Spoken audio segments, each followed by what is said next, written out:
Our speaker this evening, a lot of you know him, admire him. He's author of a field herping guide, which is really good. Once you have that, a red-foot tortoise guide. He's manager of Herp Mapper. Most of you are aware of that as well. He has a podcast. You might have heard of So Much Pingle. I'll listen to that on long trips. He's a field herper, of course, and a world traveler. And let's see, he's also a field guide. What would you call that? Field trip guide to places on the other side of the earth. You know, he does some really cool field trips, guided field trips to places like Peru. So if you would please give Mr. Mike Pingleton a warm welcome.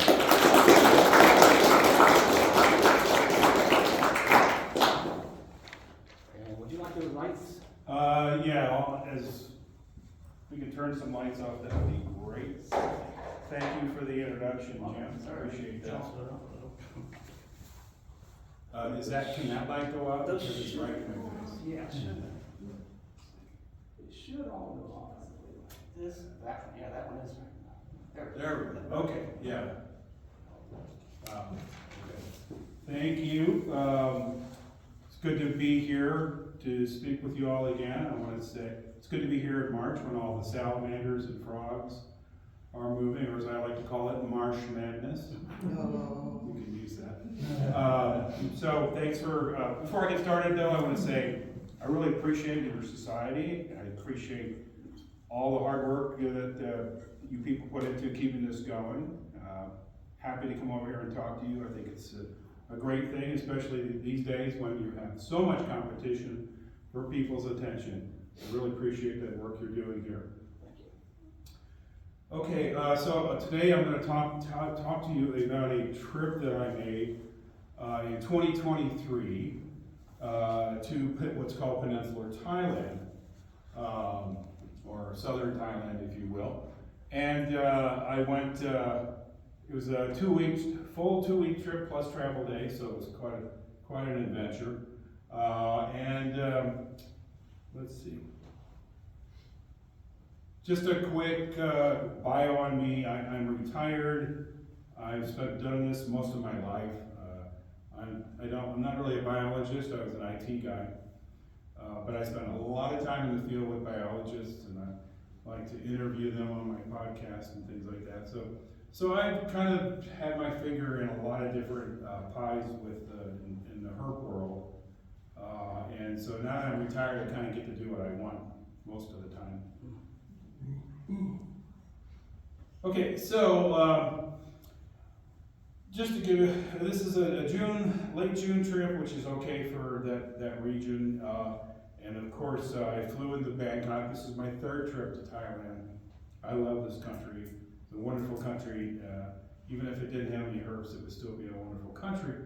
And you can see from all the little red dots, this is some of the stops that we made, and you can look at every red dot is a night or two spent in that location and then moving on further south. And if you'll notice too, this is of course Peninsular Thailand, but it's not the only country in there. Let me see if I can get this. Do I have this pointed the right way? There it goes. There it is. This is Myanmar, or as we used to call it, Burma. So we have Myanmar right here, and down here at the bottom, this black squiggly line is the border with Malaysia, Peninsular Malaysia. But everything else here is most of the isthmus here is Thailand. So that's kind of the setup for the trip, and the rest of the setup is people that I went with. My good friend Peter Mooney. And then we had a driver named Bank, who's a pretty good naturalist and a really good driver. And then Oud, A-O-U-D, Oud. He's a naturalist and a herpetologist. In fact, he's one of the preeminent herpetologists in Thailand. And this tour is operated by Tone Tan Travel, which is Tony Smith and his wife Tan. They do small birding, herping tours. They're very good. I've used them. This is my third time using them. They do a really good job. So when we travel around the country in this vehicle, which I forget what it is, Everest, I don't know what that is, but it was nice. So it was a good way to get around. So, first stop is the second red dot. That's the top red dot. That's not Bangkok, and that's Kukri National Park. And one of the cool things about Thailand is back in the 50s and 60s, they put a lot of land aside for national parks. A lot of land. So they have these great parks. And they don't eat all their animals, which is also good. So the parks are full of superb wildlife. Monkeys, elephants, they have some tigers, they have lots of things left in their parks for people to enjoy. So we're going to start at, our first stop is going to be this national park. And so Peter and I flew into Bangkok and then got a $50 cab ride from Bangkok down to this nature lodge, which is right on the edge of the park, which I also, this is sort of a commercial for this lodge too, which I love staying here because if you're trying to get over jet lag, you can take a nap and come in a couple days earlier and get caught up on your sleep, and it's really rustic and you have great food, and there are herps everywhere, including pythons and vipers and things like that, and tokay geckos are everywhere, and there's a nice racer that I found peeking out near his head out near the restaurant one morning. So it's just a really cool place. There's other neat things. The birds are really cool there. We saw a lot of the drongos, and they have these cool squirrels, and they have a big giant black squirrel, and all kinds of cool stuff. So it's a great place to sort of decompress, get into the proper time zone before we kick off the trip. So we spent a nice restful day there, and then the next morning we got up and we went to the park, Kukri National Park. So I love those. I'd like to have one of those in my yard. Looking at my neighbor's house would be good. I'd really like to have that. And the park is full of really cool animals, as I said, like this white-handed gibbon. This is my third trip to the park, and one of the best things that still one of the best wildlife moments I've ever had was watching and listening to a troop of these. In the morning, the females of the troop will call across the valley to find the location of the other troops where they're at that morning, and it's just an amazing call. I wish I could play it for you here, but I don't have it. So that one thumb up for the park, and of course they have Asian elephants and things like that too. So lots to see there, and this is a very common animal in the park. We see these on the road quite a bit. Clouded monitor. These are, I'd say a meter long. They get a little bigger than this, but they're kind of everywhere. How does that look for you guys? Great. Okay, that's not too bad. I always worry about the proportions getting skewed. And one of the things, it's a lot of area that hasn't been, it's untrammeled by humans. And a lot of the area is just untouched, but they did put in water holes for the elephants and other wildlife because there's, when it's not monsoon season, it's dry season, so they need some water reservoirs to make sure that the elephants and the other big things are getting some drinks. And I like to stop at this one because on my first trip there, we had a nice monocled cobra there.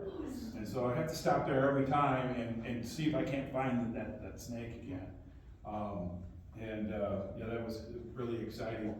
The other thing we got there at this particular water hole was 3 reticulated pythons. This is the biggest one.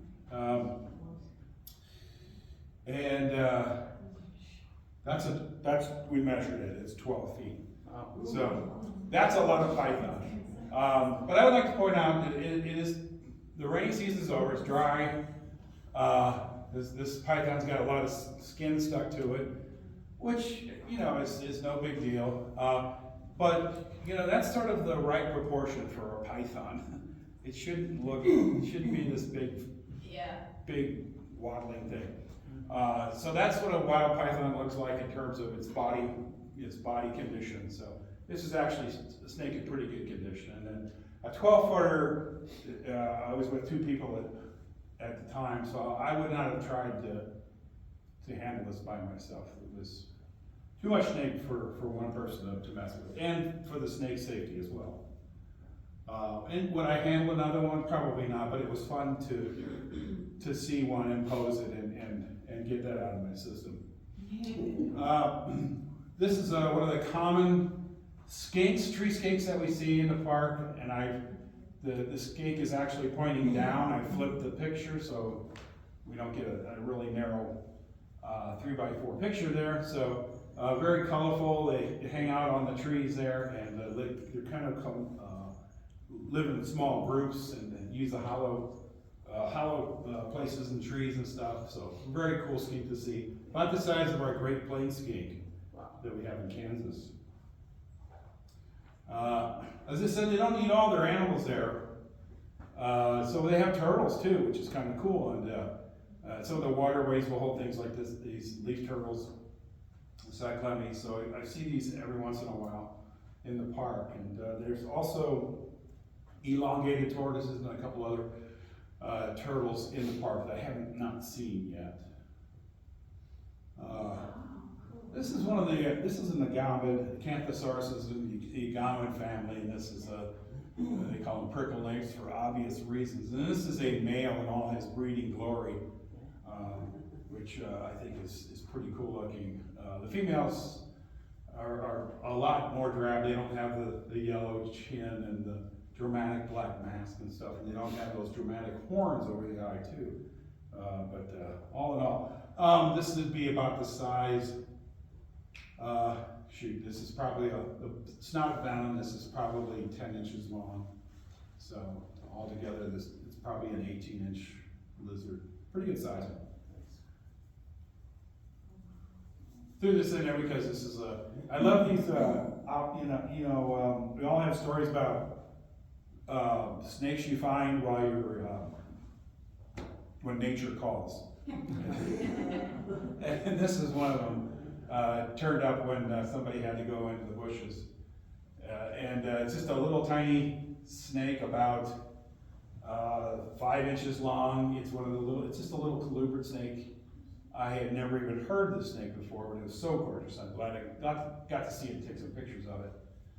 It's one of those things that maybe get 30 inches long, and ground-dwelling colubrid that eats mostly lizards, mostly skinks. Walking, we're still in the park, we're in Kukri. There's lots of trails and roads that you can walk along.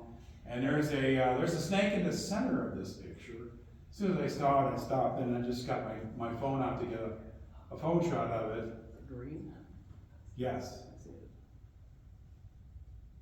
There it is. Yeah. One of the more common snakes that we see in Thailand are these Asian web snakes, Ayutula. And I love them. We see maybe a dozen on this trip, maybe a little less.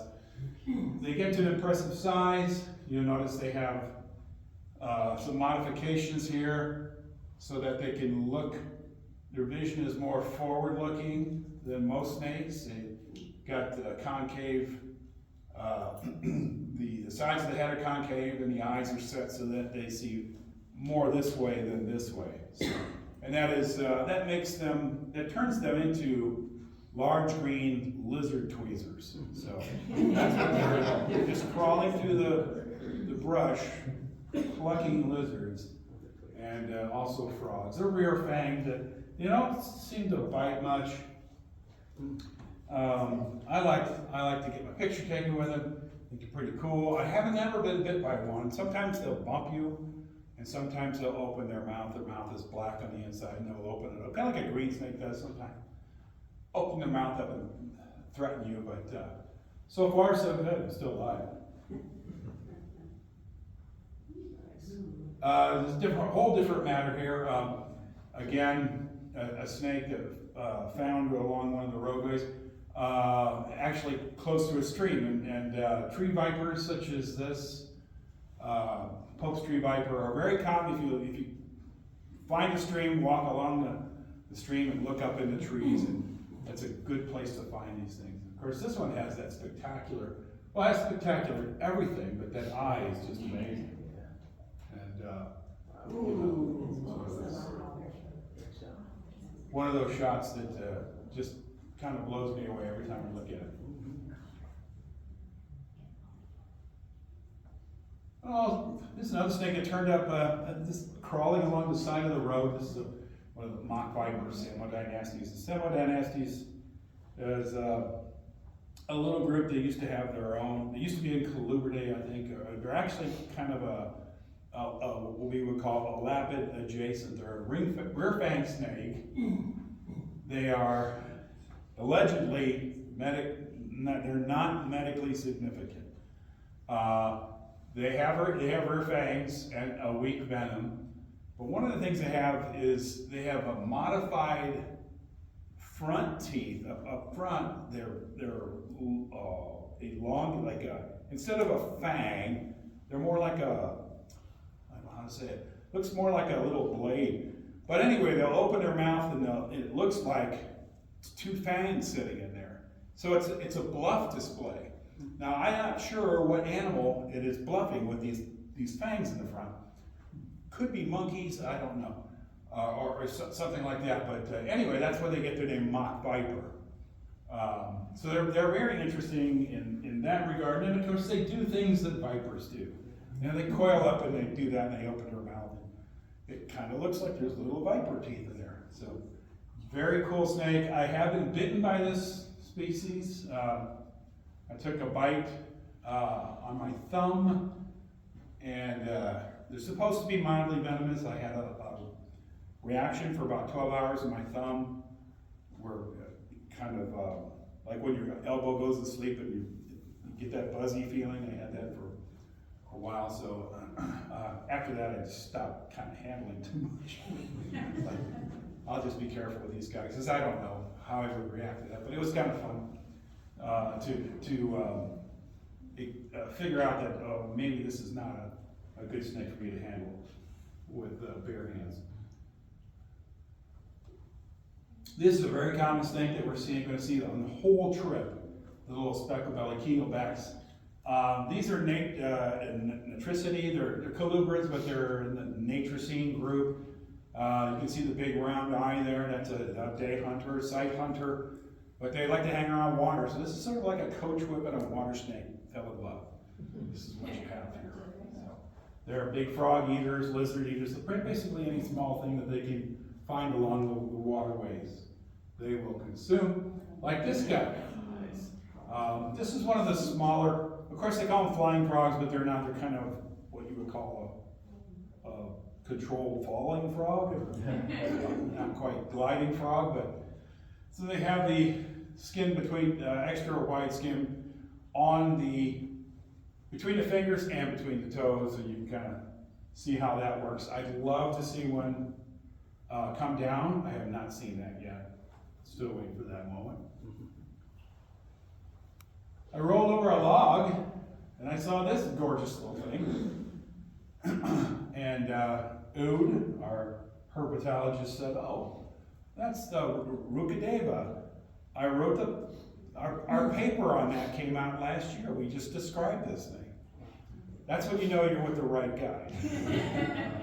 And it turns out Ood is just a master herpetologist and knows the herps of his country extremely well. So that was good to see. And it's just kind of very subtle, but I love the colors on it. And we will see a number of this genus too, Certodactylus, which is what you call a bent-toed gecko, or bow-fingered gecko, and I'll have some better shots of that later. But this one's just got a nice color. As you'll see, it's very different from some of the other certals we'll find later in the trip. I just love it. It's just kind of an interesting lizard to me. Also because it's new to science, I thought that was pretty cool. And again, it's monsoon's over, the lizards are all out, and we have another male up here that's displaying colors and his fringy apparatus on top of his head. These are the bloodsuckers. This is also called, they have another name for them. I think bloodsucker seems to be the most common name. I don't know where that comes from. I don't think they actually do any bloodsucking. Garden lizard, that's the other name. Common name is garden lizard. And they're everywhere. They're in every town. You know, they're in every neighborhood. Anybody's got a garden in their backyard, they've got these things in them. I threw a couple birds in here because I know some people like birds, and this is, I don't travel with a big bazooka lens like birders do, but I have a 100, 300. This thing flew down right in front of me, landed right in front of me, and just kind of said, take my picture, so I did. Very nice bird. But I saw a number of these on the trip throughout the peninsula too. And this one I also stopped, we're driving along the road and it's just sitting on the guardrail. And we stopped there, rolled down my window and took its picture. So love the colors on the above the eye and on the tail, just beautiful subtle colors to it. So just a little bit about what we're going to do here. We kind of have a plan. It's not very wide. In some places it's very narrow where we're at. So we're going to go up in the hills. We're going to work around a lot of the Buddhist temples up in the hills. Some of them are in good shape. Some of them are in poor shape. Some of them are abandoned. And it turns out those are very good places to look for herps. There's mangrove swamps in the lowlands along the way, not very far away. We're not talking much of a difference here. And you can see in this shot we've got some of the a low area right up against the karst hills there. So, and also some nature preserves and boardwalks and things like that we're going to do. So every day we're just like moving down the isthmus, stopping at places and looking for stuff. Next stop is a place called Samroy Yacht. We were stayed at a hotel down close to the ocean, so it was kind of cool to sit there and have a nice meal out on the sandy beach. And we did not stay here, but if any of you are Wes Anderson fans, this looks like something out of a Wes Anderson movie. It's kind of a bizarre thing. So that night we decided to go herping around some of the fish ponds that the locals are using to, I don't know what kind of fish they're keeping or pulling out of these, but you can see there's quite a few of them there. So we're going to go out at night and look around and see what we can come up with. And here's just a daytime shot of the area, and you can see these are tidal, brackish water areas, and again with the karst hills in the background. This is our target snake, the Bacadam, also called the dog-faced water snake. These are what we homolopsine snakes. They're in their own little family. The colubrid adjacent, I guess. And they're in the brackish water, and they're fish eaters, so they're hanging out, looking for the little gobies and other little fish that are available in the ponds. And we saw dozens of these things, so it's kind of a cool experience. It's not very cool walking on that mud, I'll tell you right now. That was kind of a challenge, not falling down while you're trying to take a picture, but all in all, it was kind of worth it. They're just everywhere, and there's a good picture of the head. It does have a different kind of, has a broader head than most snakes, and also has the eyes up over on closer to the top of the head, kind of like our own diamondback water snakes do. And of course, once again, I'm going to turn up more of these ahintulas. This one was out of a tree right next to the car.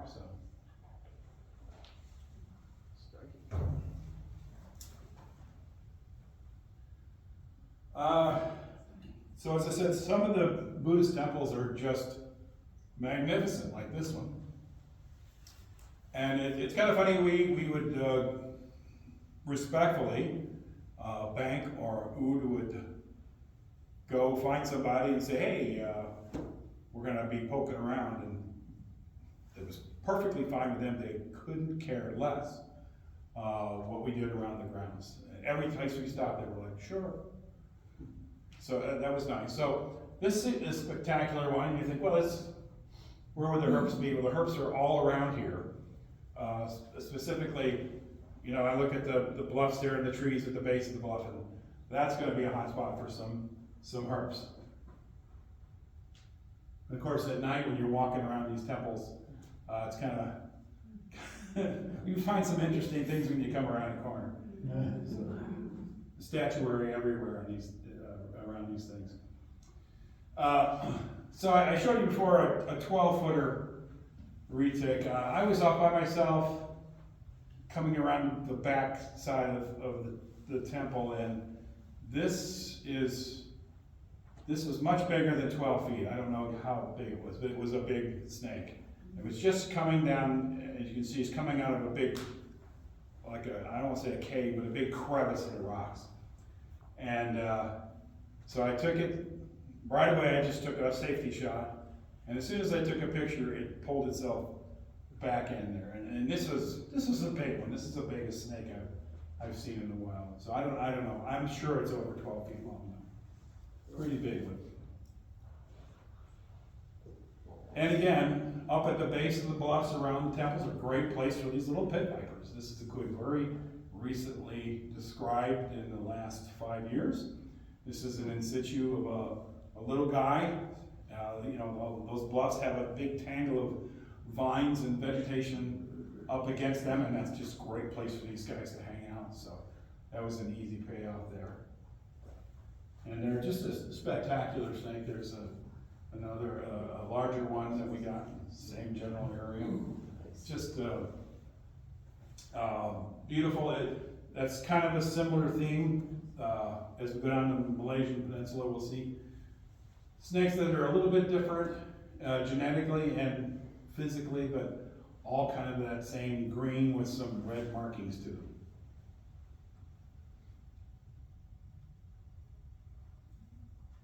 I like Kukri snakes.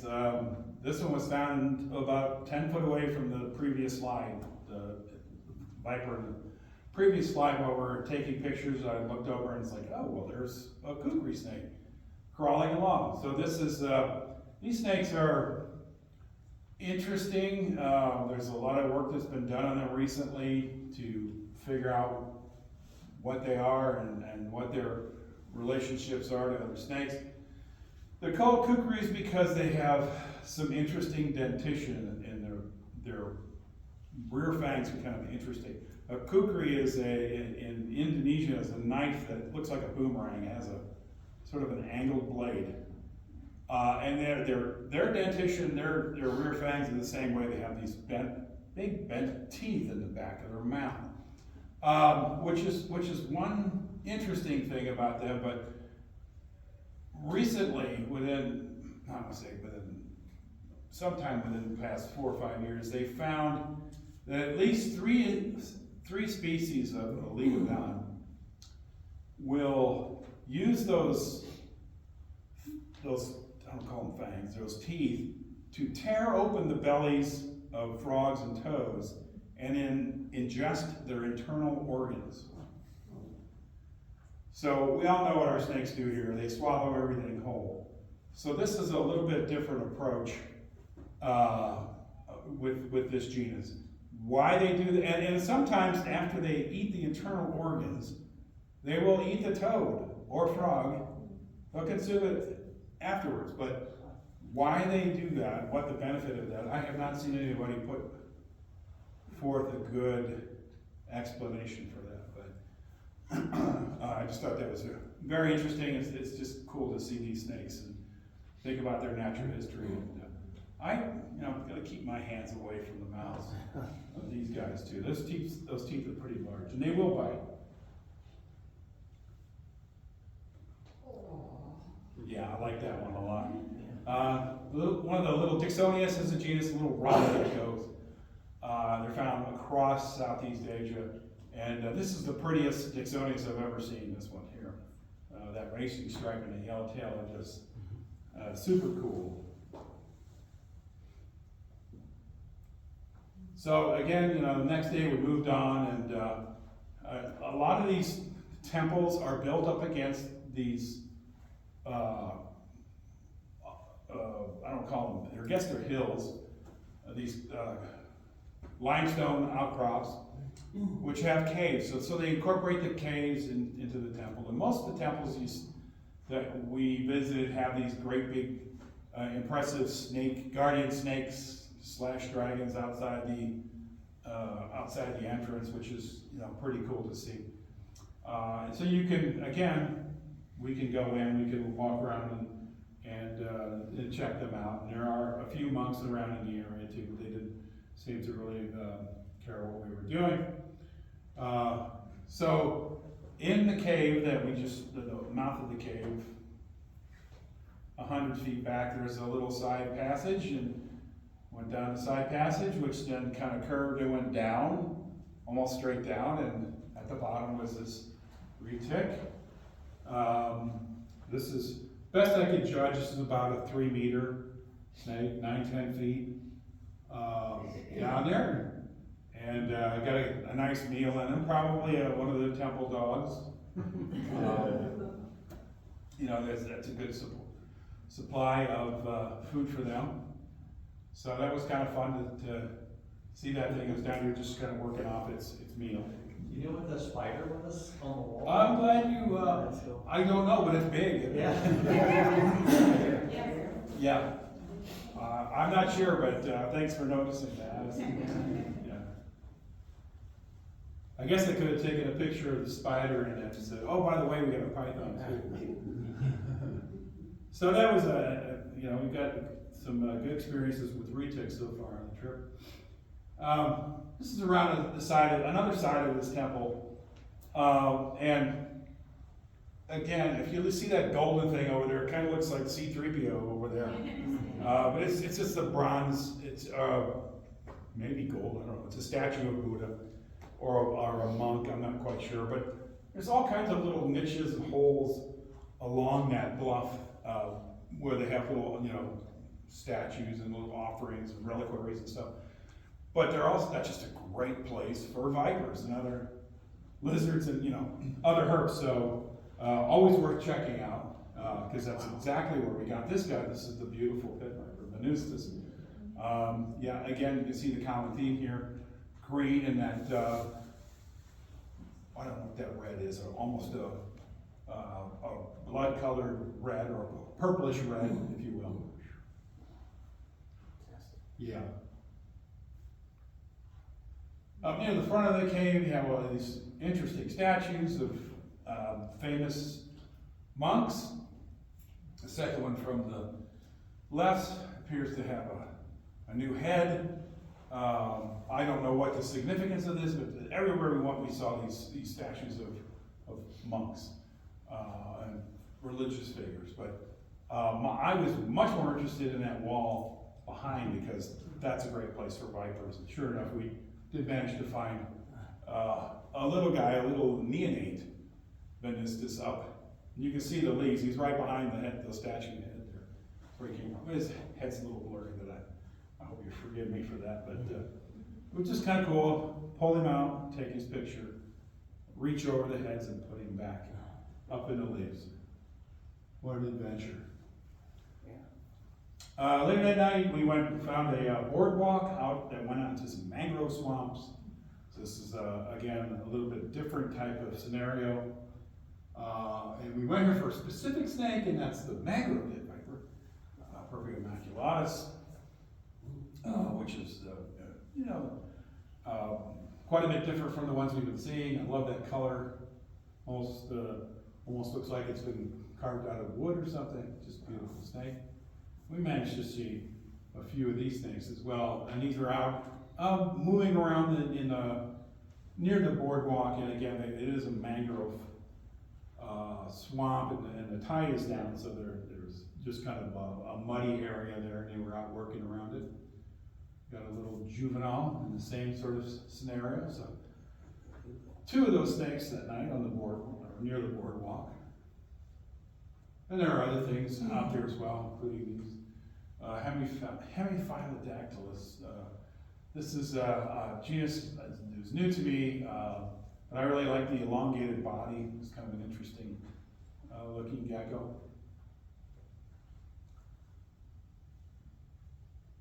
And what would eat that gecko? Probably this guy, bridal snake. This isn't a genus Lycodon, which is it's a colubrid genus, commonly called wolf snakes. Most of those wolf snakes are built like our milk snakes or our king snakes. You know, they're fairly muscular. But this guy is, if you can tell, it's just really kind of skinny. And his body is also kind of, it's thin, but it's high. So he's more adapted for life in bushes, climbing, reaching. He's kind of like the ones in Peru, the Emantodes, the same thing. Kind of built for life in the bush. So he's crawling around at night looking for geckos to slurp down. So I thought that was an interesting to find this snake probably 10 feet away from the gecko. Predator and prey.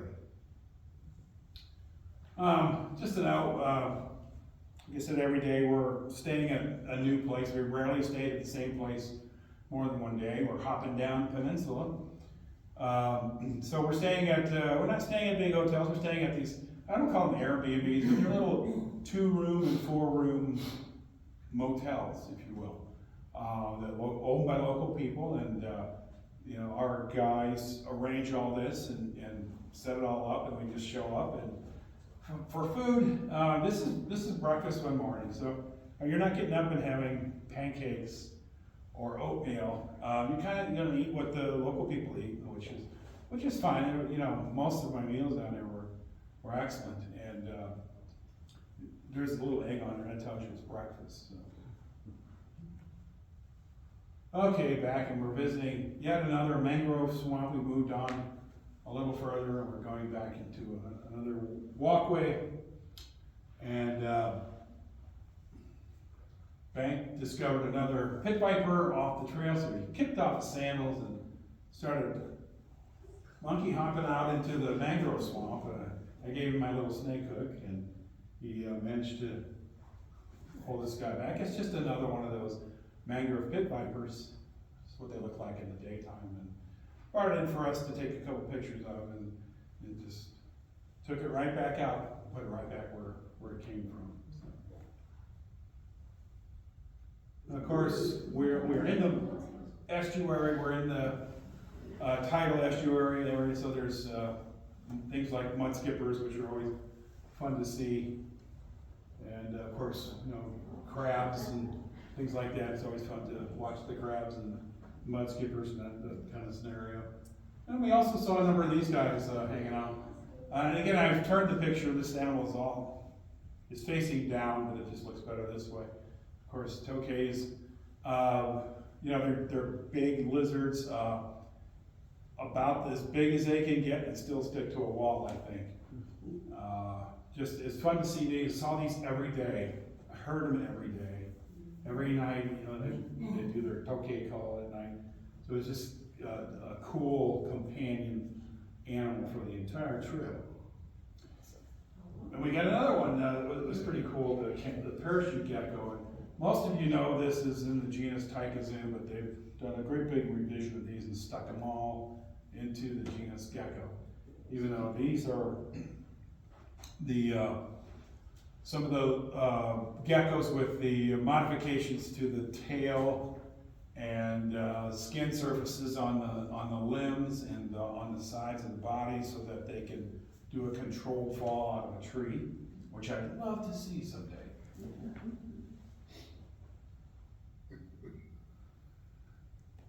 Move along. Every temple has dogs, and some temples have meaner dogs than others. So I appreciated this sign. But it was cool. We kind of knocked around this temple a little bit during the day, and decided we'd come back at night and see what else we could find. This is one of the smaller spring peeper-sized frogs that are everywhere there, besides spotted frogs. That's a big genus over there in Asia, Southeast Asia. Just a little guy managed to capture close to the temple. Another one of the bow-fingered geckos, and you can kind of see on here that the ends of the toes are like arched. They look, they call them bow-fingered, or what's the other? There's another word for them. That's pretty typical for this genus. And as I said, every mountain has its own species. Every valley has another species. They're variable. They're cool. Some of them are big. Some of them are 12, 14 inches total length. Some of them are, 8 to 10, so they vary in size too. Mostly on the ground, but they will go up in rocks and into trees a little bit too. Sometimes you get lucky.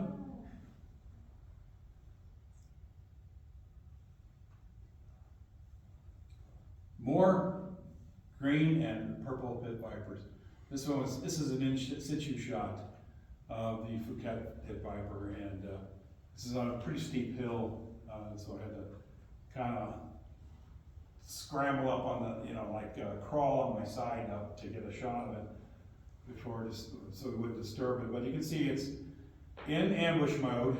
It's got a tight grip with its tail around the branch and a couple of coils hanging on, but it's got that head cocked back and it's just waiting for a frog or a skink or something, or a mammal to come along on the ground. It's just going to drop down and strike it. So I thought that was a great little natural history moment just to catch one doing what they do. And this is one of the common prey items of these vipers, of these frogs, a little bit larger than our leopard frog, maybe green frog size.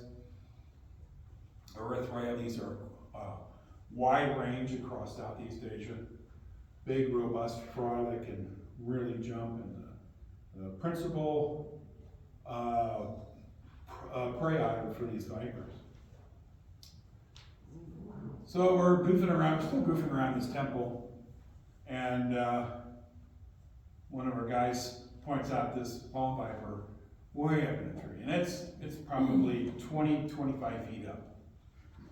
And so it's like, oh man, how do I got my big long lens on and people hold flashlights on it? So I got okay pick. I got a I was there pick, and was kind of disappointed, and I said, we'll come back tomorrow and get it tomorrow. And I'm like, yeah, right. So we're a little bit more. This is on the steps of the temple. There's a little green keelback out hunting, and the head looked kind of odd to it. We looked at it. It looks like he had a narrow escape himself at some point. His head has a nice wound on it, but nevertheless, he was still out there poking around looking for his own meal. And another one of those parachute geckos. So this one you can really see some of the fringy airfoil modifications, especially to the tail.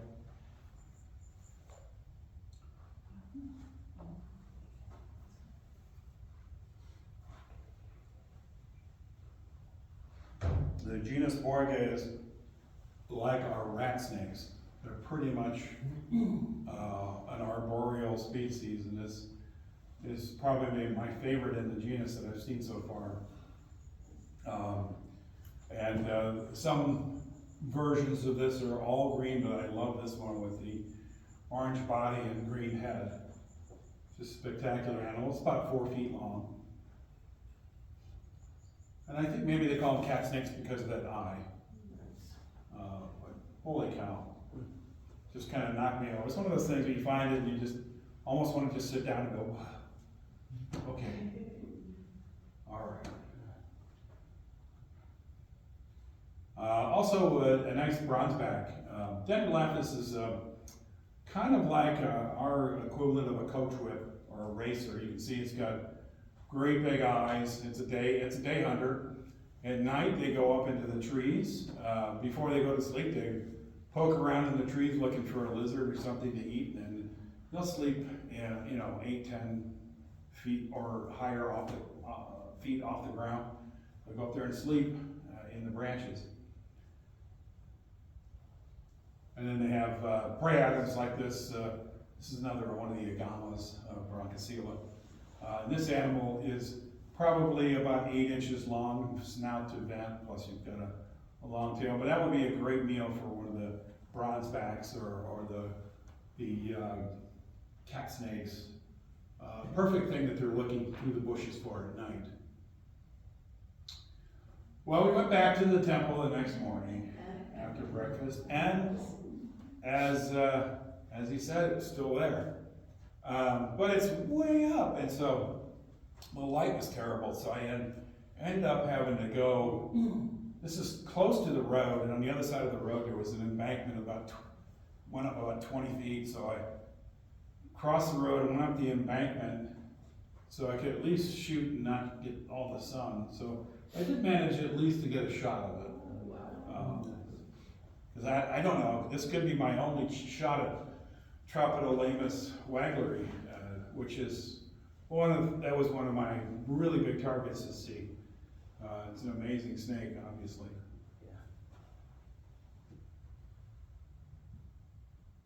Okay, where are we now? Krabi. You can see we're making our way down.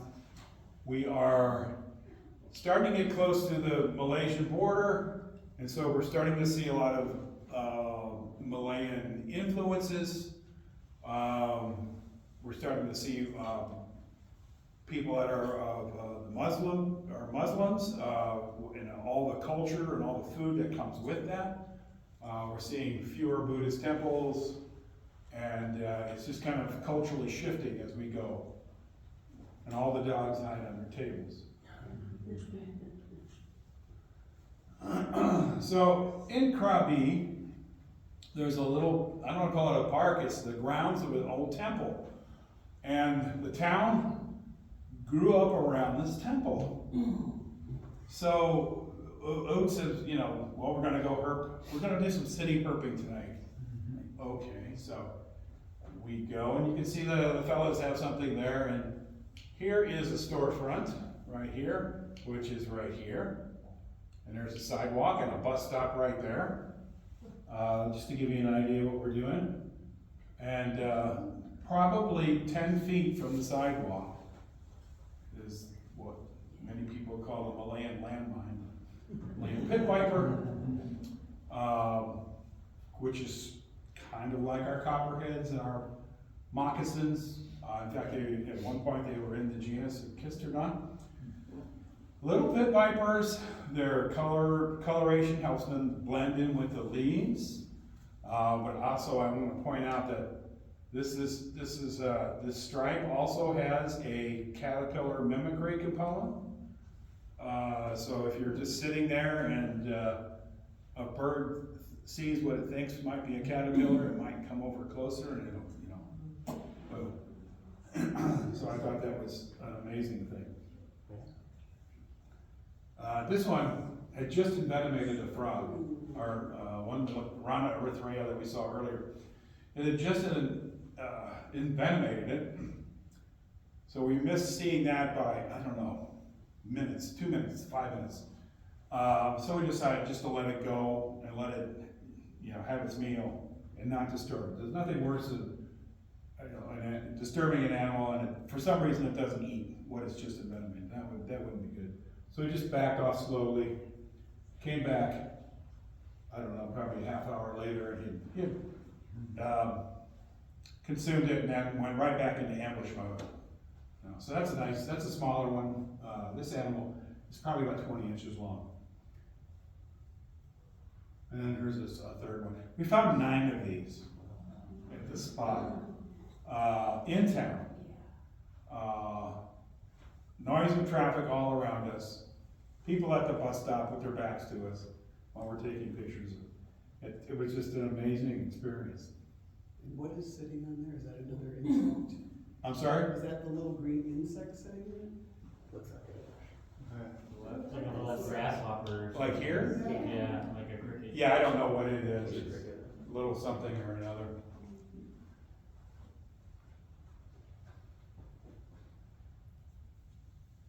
And I think this is one of the reasons why the temple grounds had a pond on it. And I think this is what keeps these, as long as people don't intrude too much, these vipers are happy here because this thing is a frog machine, this water feature. So it's got, we saw 3 or 4 species of frogs here, so there's plenty for them to eat. And as long as people stay out of it, I mean, can you imagine having this in Indianapolis. We gotta do something, we gotta get, we can't have this, but over there, the attitude towards snakes and that sort of thing is completely different. The fact that this exists at all is just kind of amazing to me. Oh, we went to, later that night after we were down in the city herping, we went up in the hills above Krabi and got some more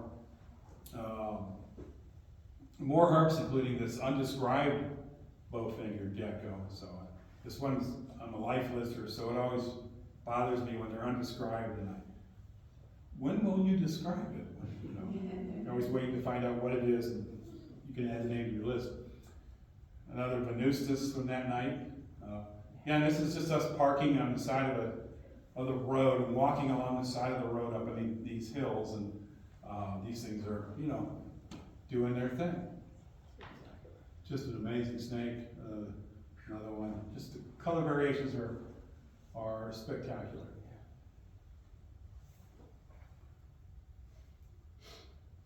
This is just a little different. Show you the different species. This is bento with spots instead of stripes, which is pretty cool.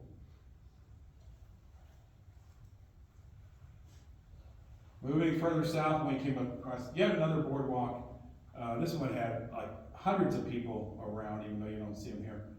It was quite busy, quite noisy, but we did manage to add another new snake, the mangroves cat snake, which is, you know, if I had one or two top things to find on this trip, it was this snake. Again, the snake is probably 20 feet off the ground, really dense, in a really dense vegetation.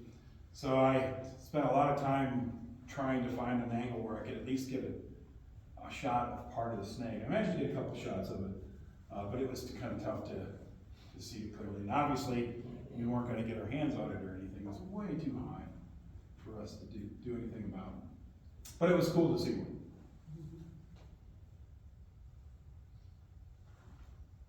And lots of skinks in Southeast Asia, including the sun skinks. These are big skinks. Again, these are the size of our Great Plains skinks.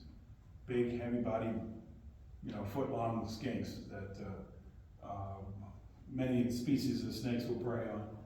This is a multifasciated, and I love that it's actually a female. For some reason, the females have that nice reddish coloration. Throw this one in there because this sun skink, this is the first time, according to my friend Oud, this is the first time this lizard was found in Thailand. It's a Malaysian species, so he was quite excited about that. So, and to get him all the herp mapper coordinates for it, so he could take note of it. And again, it's just another big, size of a 5-line skink.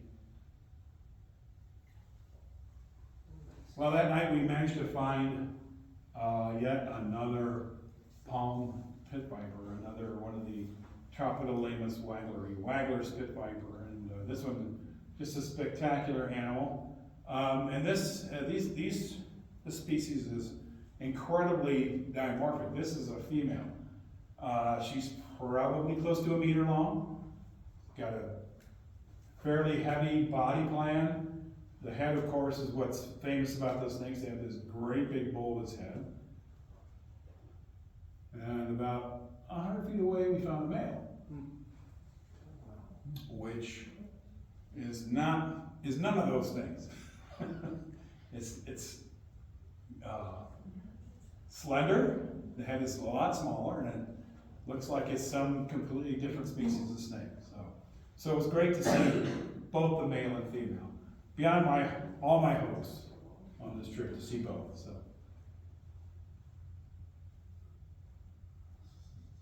But 5 feet away from that snake I just showed you was this guy scuttling on the ground with the balloon frogs. These are really cool. They sort of inflate themselves up. They look like little beach balls.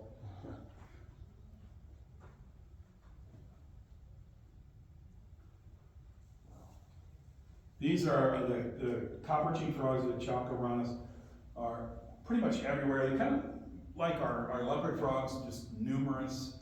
Any water feature will have these things around the banks, and if it's a pond or a stream, doesn't seem to matter.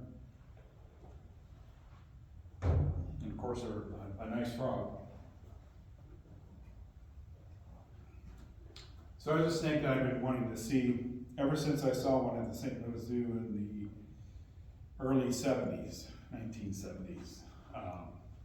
As a young fellow, just getting into herps, I thought, well, wouldn't it be really cool to go and see these things? It took me a while, but this is a nice find, just kind of bushwhacking through the forest at night, and this thing was up in a tree.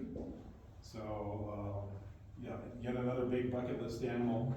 And of course, these are very similar to our own rat snakes. They're very arboreal, and of course, at one time they were all listed in the same global genus, but no longer. And wow, it's just an amazing moment. We probably spent 45 minutes there playing with it and taking pictures of it. And it did bite too, by the way.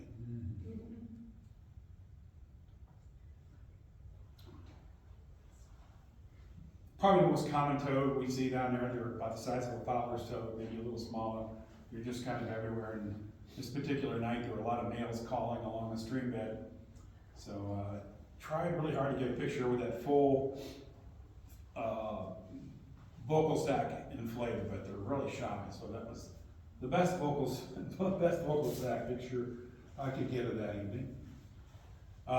Same kind of place. There's a little stream running next to the road, and there were two of these Sicilians in the stream. We're talking an inch or two of water, maybe a foot wide. I don't know much about Sicilians, but not what I pictured as a place for these things to be. So, and then these animals are maybe 10 to 12 inches long total.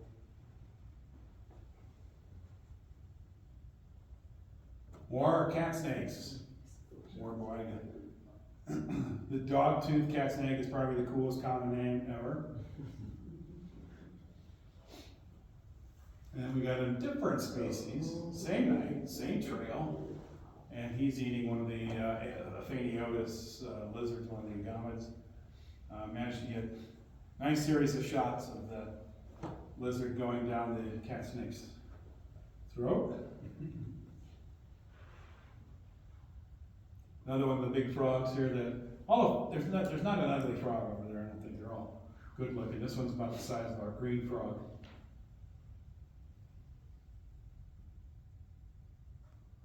They also have slug snakes. The genus Piraeus is distributed across Southeast Asia quite a ways. This is a little tiny 4-inch baby, and why I chose a hairy leaf to shoot it off, I have no idea. That was a bad idea. It just does not look, nothing about that shot looks right. They have some horned frogs over there too. Again, these Aceras are about the size of a fowler's toad. They've got the nice little horn features above their heads, and these were all in the genus Megophrys at one point. It was just a big jump to our genus, and they've since split that up. And so this was a nice find there. We saw several of these. We also saw the big one, the Malayan horned frog. This was Megophrys nasudis. Now it's in its own separate genus, but you can see it's got quite the horns over the eyes. And I wish I had a better shot. It was pouring rain when I took this shot. So I'm happy I got what I got. So we're getting down to the bottom of the country. Everything's changed culturally. And one of the good things is we're picking up some interesting changes in food. This is roti, which is kind of like a pancake. You can put anything you want in it, sweet or savory, and this one happens to be full of bananas. So that was my breakfast, and boy, was it ever good. So we just find a little place where they're serving, people are lined up. It's kind of like here, when you eat at the place with the most pickup trucks, right? It's going to be okay. Same kind of thing. If there's a place and there's a crowd of people, that's the place you want to eat. So again, down close to the bottom, we have a really cool place in the forest down there, close to the Malayan border. And we walked down there during the day just to check it out because we're going to come back at night. We saw some excellent things there just on our short time there during the day, including this big flying snake. This is probably a good yard or a good meter in length. It was a big size snake. That amazingly cooperated with me. I've never seen one glide. Gliding snake would probably be a better term. I've never seen one fly or glide, but that would just be an amazing experience. But it is cool just to see them for sure. And so microhylids there, just like we have. They've got a number of microhylid species. This is one of the rarer ones that, again, we're just walking along this trail, and the trail has a stream that kind of runs up along next to it, so there's all kinds of opportunities for herbage along this trail. Come back at night.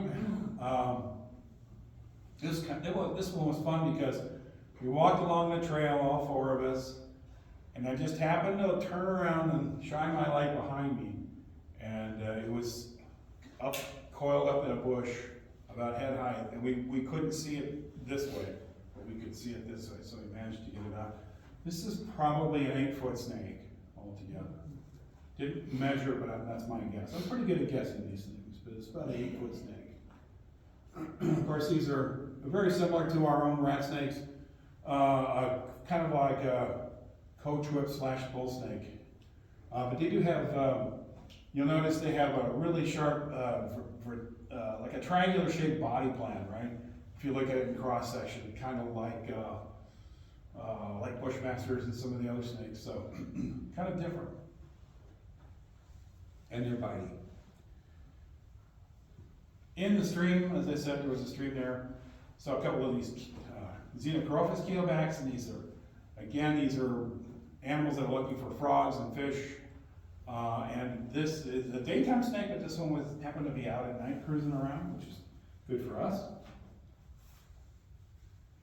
So while we're walking down the road, occasionally Ood or Bank would take off perpendicular to the trail and kind of do a little side quest, just to kind of break things up, make something happen. And this is Ood coming back from a side quest. And he's kind of struck dumb because these are 3 hatchling turtles that he found within a very small area. Obviously, they've just come out of the ground. So these are notocheles, the flat-shelled turtle, bright yellow. I guess they're designed to blend in with fallen leaves until they get to a certain size. It wasn't just a first for me and Pete, it was also Ood and Bank had never seen juveniles of this species either, so it was a big moment for all of us. And you know, I mean, you could tell Ood's he's pretty excited. So got 3 of them. Couldn't get any of them to stick their heads out more than what they're doing here. They're very, very shy, but you can see he's got his little egg tooth. This guy's just fresh out of the ground, fresh out of the egg. What a privilege to see this turtle. Another highlight from the trip.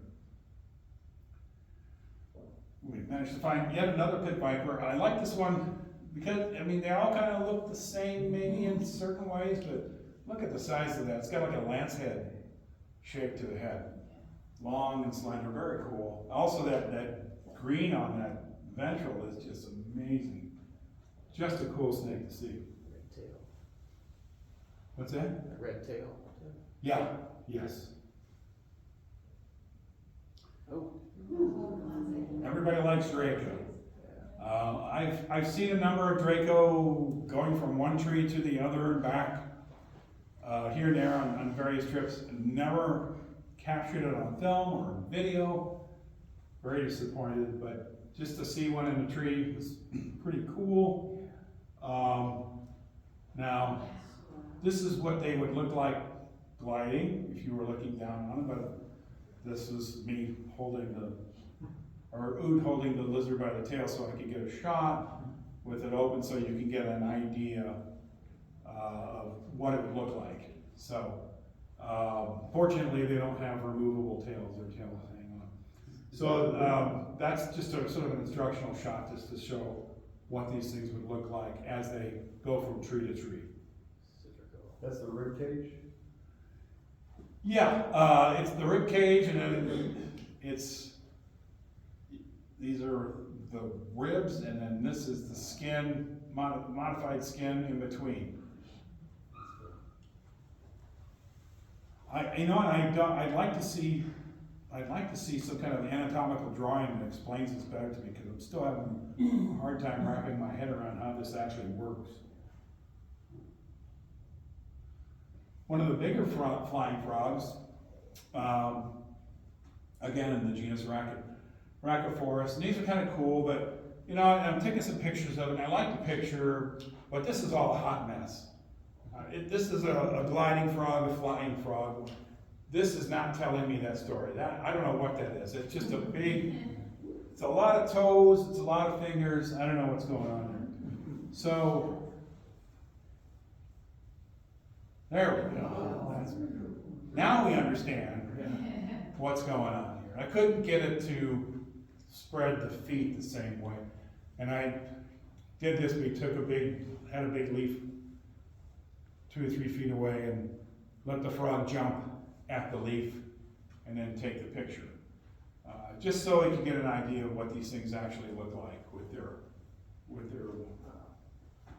webs extended. So pretty darn cool. I don't know why they're black, but it's certainly a neat effect. I like this genus a lot, Thiladerma. They come in many different colors and sizes. And I like the name bug-eyed frog, but aren't all frogs bug-eyed, but about the size of a spring peeper. We're right, we can see the Malaysian border from this location, which was like an arboretum, kind of like a park, a day tripper type thing for the local people in a park / arboretum. And there's a stream running pretty close to these little buckets of flowers. And we went back here at night to get this guy, Rana. I got this one because it's Nazgul. That's why I wanted to see this frog, because I wanted to start getting, herps with a Middle Earth theme to them. So that made me extra happy. And actually, it's a really nice looking frog. About size of our leopard frog. Cool colors though. So that was worth hanging around and waiting till night. Again, walking through the forest at night. These are like small iguanas. These Gonocephalus. They're an agamid. I love that blue belly with the pink polka dots on it. Just has some amazing colors. Couldn't get one to come out and really show off for us, but that was the best shot I could get. But we did get another Gonocephalus there, avid, which also shows some interesting coloration. That eye is pretty spectacular as well.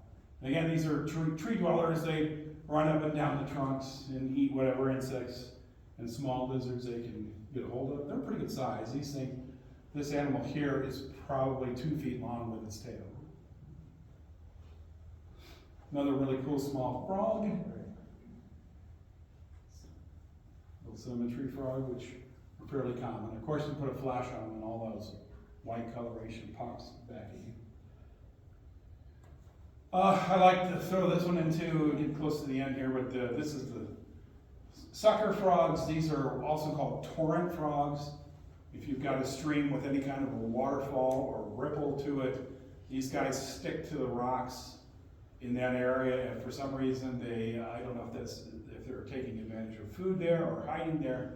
That's typically where you find these things, around torrents and waterfalls. Great camo. Yeah.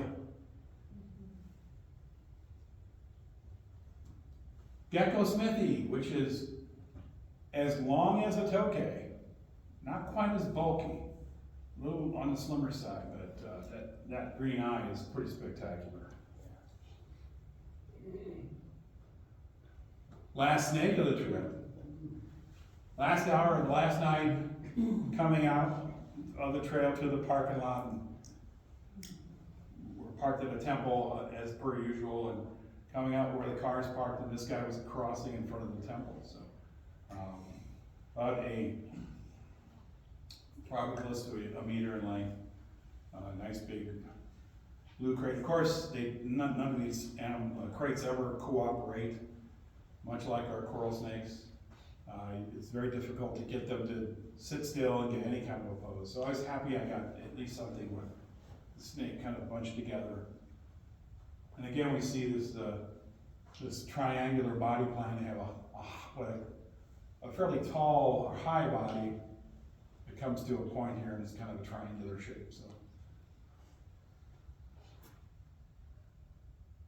I think this is the last herp period of the trip, and I like this genus, these leptobrachiums.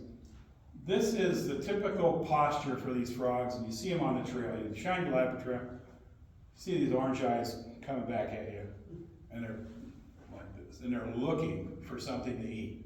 That's their hunting posture. And then you walk up to get closer, and they go plump, and they bury their head and hide their eyes.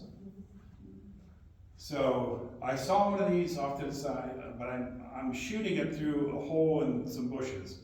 So I managed to get one little hole where I could get a shot of it without it seeing me or disturbing it. So I finally got one where it's up and perched like it's supposed to be. So that's an in situ shot, believe it or not. And that's all of my slides for the trip. That's banked with the other cats everywhere. So it's fun.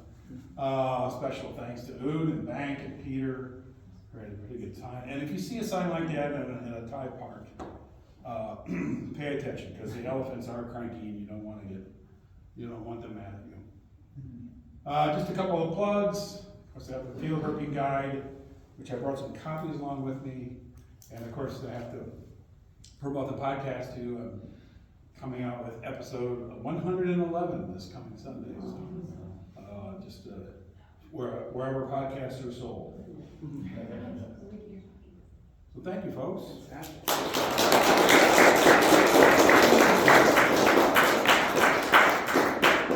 Any questions? Appreciate it. Questions? What were the temperatures like? Very hot. Very hot. I would say upper 80s, lower 90s, and humid, so. I noticed the hotel in the background said the nice hotel. So is it English-speaking country? Do they speak English in the country? A lot of people speak English. But it's good to have guys like Ood and Bank with you who can translate for you. Sure. So. Have you ever seen the blue coral on these trips? No, not yet. Not yet. Do the parachute geckos drop their tails? I feel like that would be. They will. Yeah, that's a good question. They will. But that's another one I don't try to handle it, because I figure that might really impact their ability to do their thing. So. I've got a couple questions about just how you get your photographs. I mean, for the snakes, it sounds like a lot of it is maybe with all the people you're sort of trying to corral them to get them sort of fit into the frame, but you've got really good depth of field in all those, and I'm just curious about, like, you know, what kind of settings are you using, or flashes or whatever. That depth of field. I find the snakes really hard to photograph. Yeah, well, number one, I try to shoot in situ when I can. And some of those are in situ, a few of them are not. Sometimes the animal's getting away and you have to bring it back. I shoot a Panasonic Lumix G9 Micro Four Thirds. So I'm shooting, it's a lightweight DSLR. So, and I'm typically shooting, I have a couple lenses for it. I shoot with a flash, and then I have a diffuser that I use. I have a diffuser system for that, which I like pretty well. And you see, I can get some nice photos with it, so. But typically, there's some, I don't wanna say handling so much, it's more, there's some handling, but mostly it's, can I get this shot? Or, you know, where do I need to be, or do I need to move it? We might use a little hook to move a little bit. Of course, the venomous stuff, we're not doing much with that, so. Are you using like a preset aperture so you get that depth of field, or are you doing all like automated? I shoot, this camera geek stuff, I shoot aperture priority. And I'm shooting very limited with a flash, I'm shooting somewhere between f11 and f8. So I'm just going up and down, I'm looking for that sweet spot for that situation. So I have a flash, and then I have a reflector that bounces the flash through a diffuser. And so just to get that nice soft, I just want to paint it. I don't want to light it up. I want to paint it with a little light. So.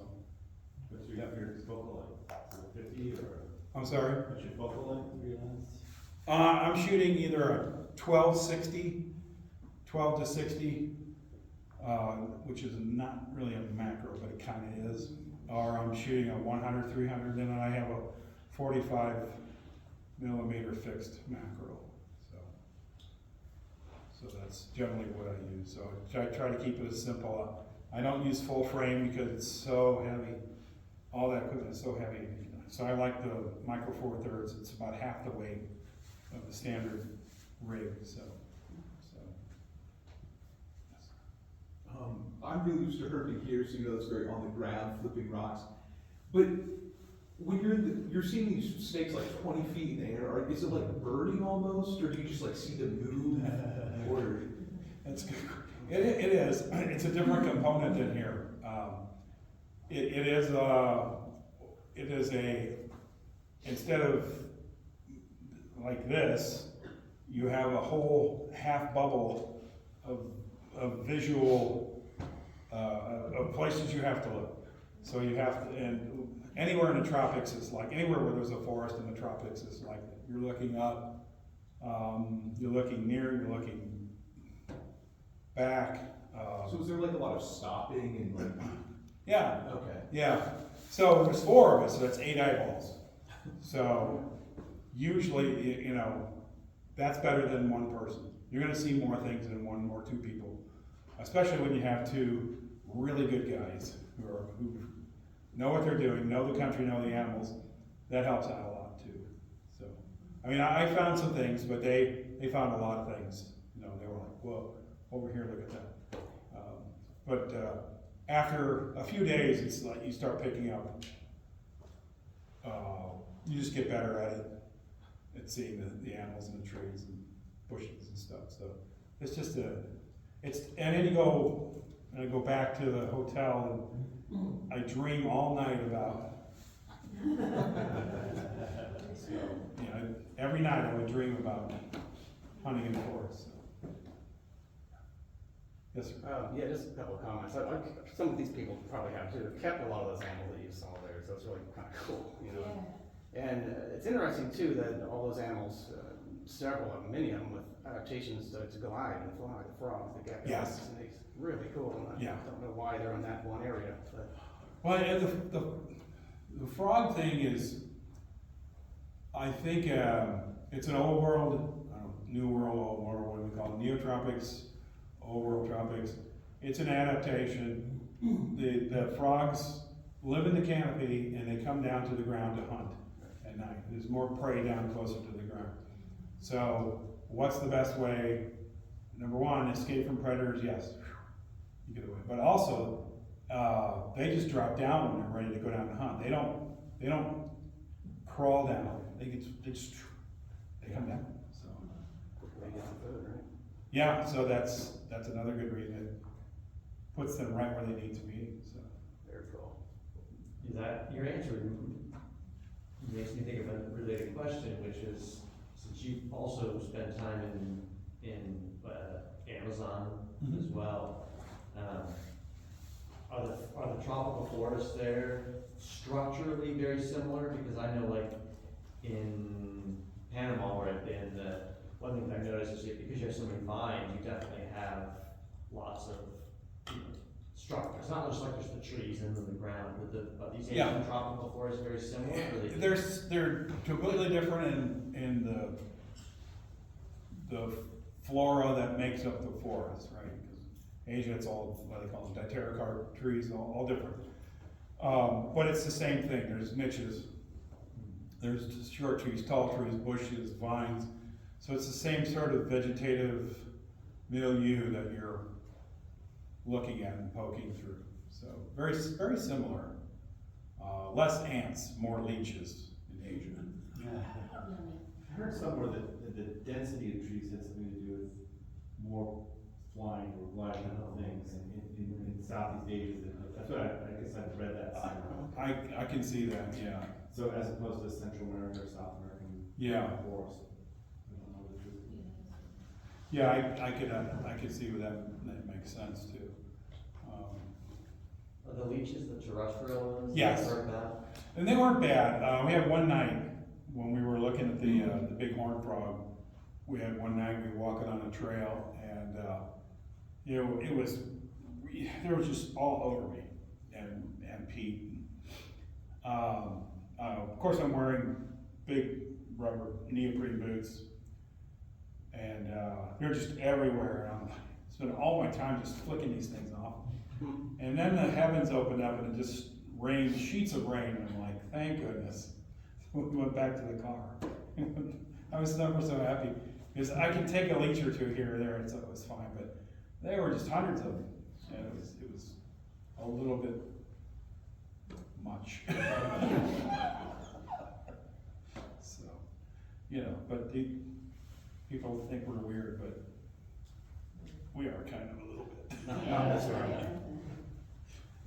What future herping trips do you have planned? I don't have much on the books this year because I have a lot of family stuff going on, but I have a Spain and Morocco trip coming up from May and June, so, and that's kind of it for the year, so I'll kind of curtail my activities this year, but I'm looking forward to that one too.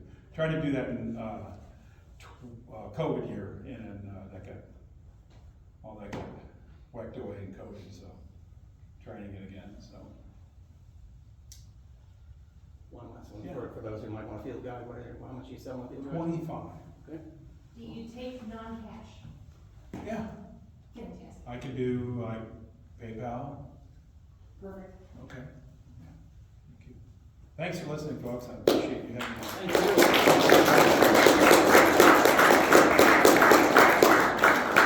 Always good to come over here, Joe. Yes, thank you. It was fantastic, an explosion of color and variety and